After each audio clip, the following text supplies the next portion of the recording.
Hi, it's Lipstick Gal. Thank you so much for watching today. I am playing with a new eyeshadow palette from Viseart.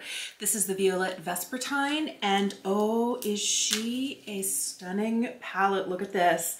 Look at these beautiful purple shades in here.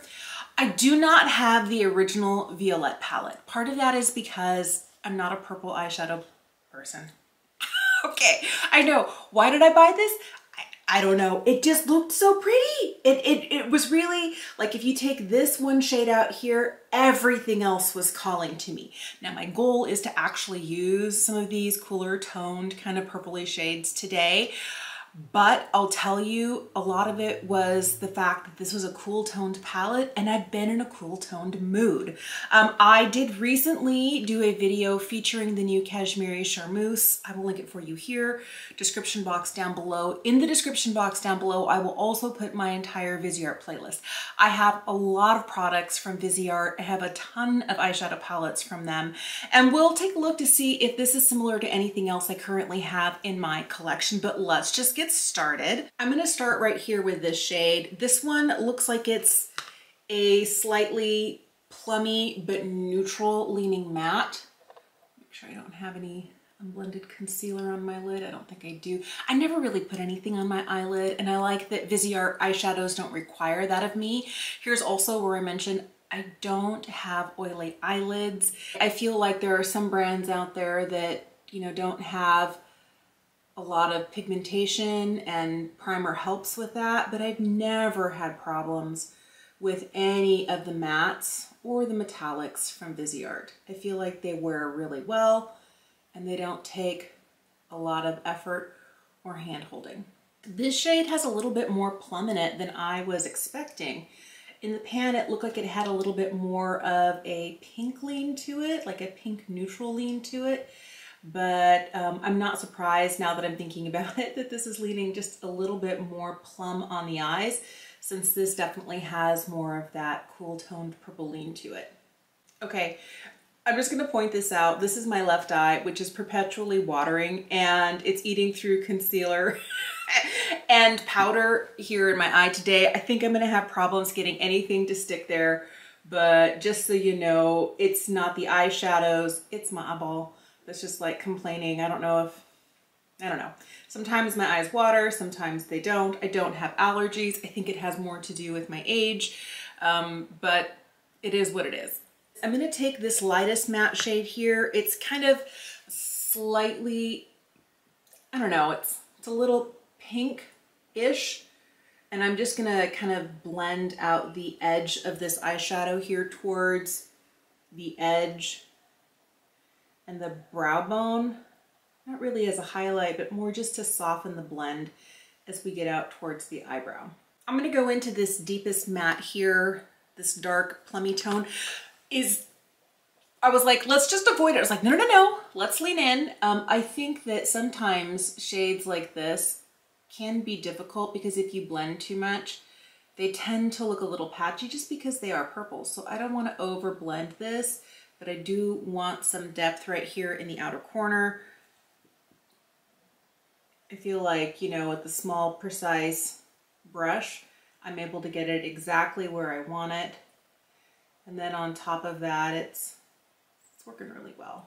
I really like where this is at right now for mattes, but I'm really wanting to dig my fingers into some of these metallic shades. These are the 5 metallics in the pan. This is that really bright purple. This one is so pretty. Oh my goodness. And I like that this one here has a little bit of warmth. I'm gonna try and decide which way to run with these guys. Let's start with this guy. I know, who am I? Like right here on the center portion, overlapping that darker plum shade. I think this is just gonna be a lot easier if I use my brush. I'm gonna get the sort of pigmentation that I want and the placement that I want and really get it close to the lash line. And I'm just gonna layer a lighter shade that leans just a hair warm over the top of this and in the inner corner. I'm gonna use this shade right here. I'm gonna pick this up on this slightly smaller number 28 rougher brush, And I'm going to use this right here on the lower lash line. It's got a little bit of a pinky brown lean to it. And I want something soft on the lower lash line just to kind of really kind of diffuse this area. And I'll see if I can try and hide my weepy left eye in a little bit of this.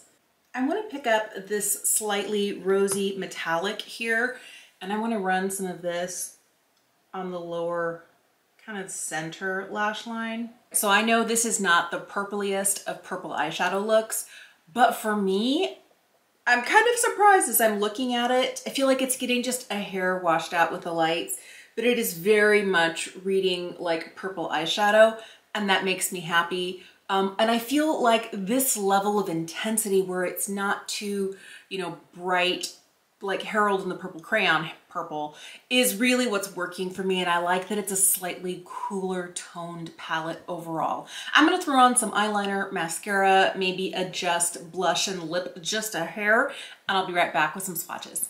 I was struggling to find a lipstick shade to use with this today. I think a lot of it is, it was a little bit too warm when I was putting on like a nude, or it was a little bit too pink and it was drawing too much attention. I feel like I still have to find the right sort of lip shades to wear with an eye look like this. I did end up comboing a really fair nude from Dior. This is the shade 100 in the Velvet formula, along with just a smidge of Lisa Eldridge's Velvet Myth, because it had a little bit more of that depth, but it's mostly this kind of beigey nude from Dior. But I like the way that it turned out. I feel like it actually is a really pretty look. Don't mind what's going on here in my left eye. I've been touching it up with concealer and powder, and it's very different than over here. My left eye is just watering like crazy today. Here are the swatches. There really is a swatch here. This one is the lightest shade. These top three here are really, really, really fair. Then we start getting some depth here. I like having, I feel like this shade and this shade here are pretty close. This one leans a little bit more purple in tone. This one's a little bit more brown. I like that we have this little touch of warmth here, and I like that there's a little bit of warmth in this shade as well. This decidedly cooler silver tone is really pretty, and this really dark plum shade here on the end goes really lovely with this. So I am really liking the look of this, and I feel like this sort of purple, I feel like if I were to have used an eyeshadow primer, I could have gotten a little bit more punch and oomph from it, but I feel like it's definitely there, but I did pat something over the top to kind of tone it down because purple is outside of my comfort zone. And definitely we start moving into metallic purples. That's where I'm like, I don't know. So it's gonna be baby steps for me, but I definitely feel like this Violette Vespertine is the right way for me to go. And it is slightly nudging me outside of my comfort zone with this shade, and this shade. I feel like everything else is very, very reminiscent of other palettes that I have from Viseart. Let's take a quick look. This is the original Cashmere palette. I feel like some of those mid-tone shades, this one definitely leans a little bit more rosy in tone.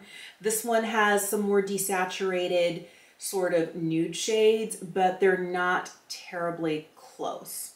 Here's the new Cashmere Charmeuse palette. I feel like we might have a few of the mid to lighter toned mattes that might be similar. But there's really not a lot of overlap here, maybe 4 shades total. Here's the Paris Edit. Again, I feel like it's more like the mattes that really kind of have something going on here. You know, maybe the lightest pink shades in both of these are slightly similar. This more kind of rosy tone kind of feels like this one down here, but there's not a ton of overlap between these two palettes. Here's the Midsummer palette. I feel like, again, like the 4 in the center of this palette might have some matching shades over here. Slightly desaturated, not too deep, not too light. This one here is the Lillis Petit-Four. This one definitely has a rosy toned matte in it and a couple of silvers, but I feel like it's very different, although this one is decidedly cool. You're getting some coolness here, but some of the mattes along the top row have just a touch more warmth to them.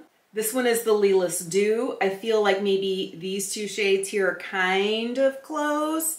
I feel like this shade here and the top one in the top corner here could be, you know, kind of close, but there's maybe some layers of this in here, but I don't know that this is an exact dupe.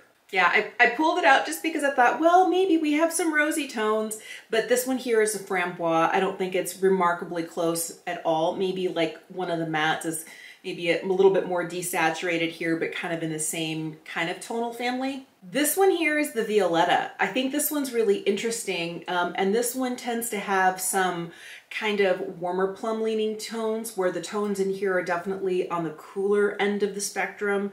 This tends to lean, that top matte tends to lean a little bit more burgundy. We're down here, we're definitely going with a cooler matte overall. And the only other purple palette I have from Viseart is the Lavande. It's this one here. It was one of the spring palettes for 2022, and it does have a silver. I feel like maybe it's similar to this silver here, and I feel like the matte shades in here could probably work really well with this purple. So you might pull this in as a companion palette if you want just a little bit more punch, or a little bit more of those pastel Easter egg shades to go along with this. I feel like everything that I have from Viseart is very different than this Vespertine palette. I know that the original Violette palette has more of those really punchy purples and some really beautiful duochromes.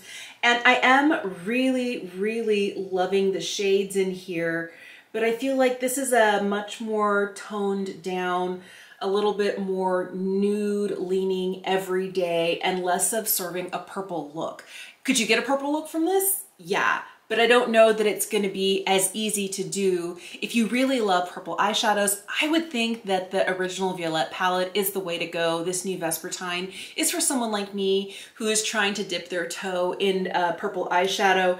This shade's going to be fun to play with. This one definitely reads a lot more neutral, but it is that cooler plum tone, and we're getting just a little bit of kind of like a dusky lavender here, where everything else is very safe, if you will. A little boring Betty, but that's the sort of eyeshadow looks that I love. I would love to know, are you a fan of Viseart? Did you pick up this new Violette Vespertine? Did you pick up the new Cashmere Charmeuse? If you did, let me know. What are your thoughts?